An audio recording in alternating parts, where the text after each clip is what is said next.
Podcast livre Arcadia Bell, le tome 1, Transpercer la pénombre de Jane Bennett. Présentation du roman. Le titre en VO du roman est Kindling the Moon. Il a été publié en France en 2022. Il fait 423 pages aux éditions Alter Rilke Collection Imaginaire. Je lui ai mis la note de 7 sur 10 et je conseille au lecteur aimant les créatures surnaturelles. Quatrième de couverture. Un soir, son passé lui explose en pleine figure. Elle tombe sur un flash info à la télévision. Ses parents, des adeptes de la magie noire, accusés d'avoir assassiné des membres éminents de plusieurs ordres magiques, ont refait surface. Leurs ennemis publics numéro 1 sont de retour. Sauf qu'ils ont toujours clamé leur innocence. Il est peut-être temps pour Arcadia de faire éclater la vérité. De toute façon, elle n'a plus le choix.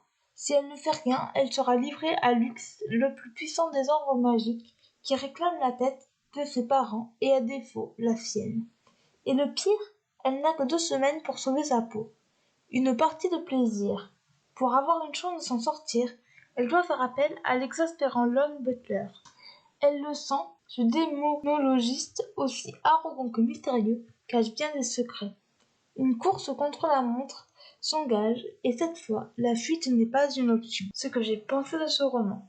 Tout d'abord, je remercie Delia du blog Between Dreams and Reality pour avoir organisé ce blog tour. Je vous mettrai le lien de son blog dans la barre d'infos. J'ai bien aimé cette lecture malgré quelques bémols. Les personnages sont assez stéréotypés.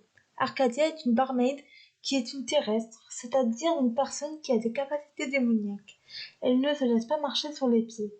Lon est un homme charismatique qui a beaucoup de succès auprès des femmes. Il aime les livres. Jupiter, le fils de Lon, est excentrique. Il n'a pas sa langue dans sa poche. Les autres protagonistes sont intéressants. L'écriture est bien. Il y a des mots particuliers pour décrire l'univers. Elle donne envie de tourner les pages.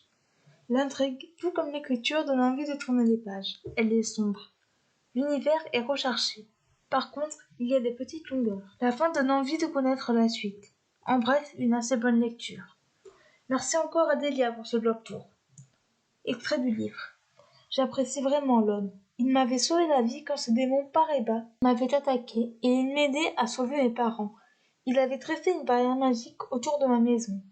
Qui serait prêt à faire tout ça pour quelqu'un qu'il ne connaissait que depuis 2 semaines. Démon ou pas, c'était quelqu'un de bien. Et pour couronner le tout, il était intelligent et prévenant.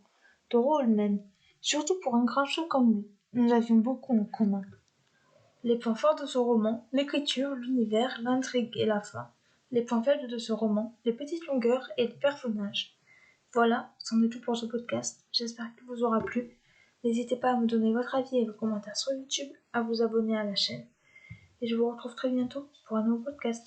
Ciao.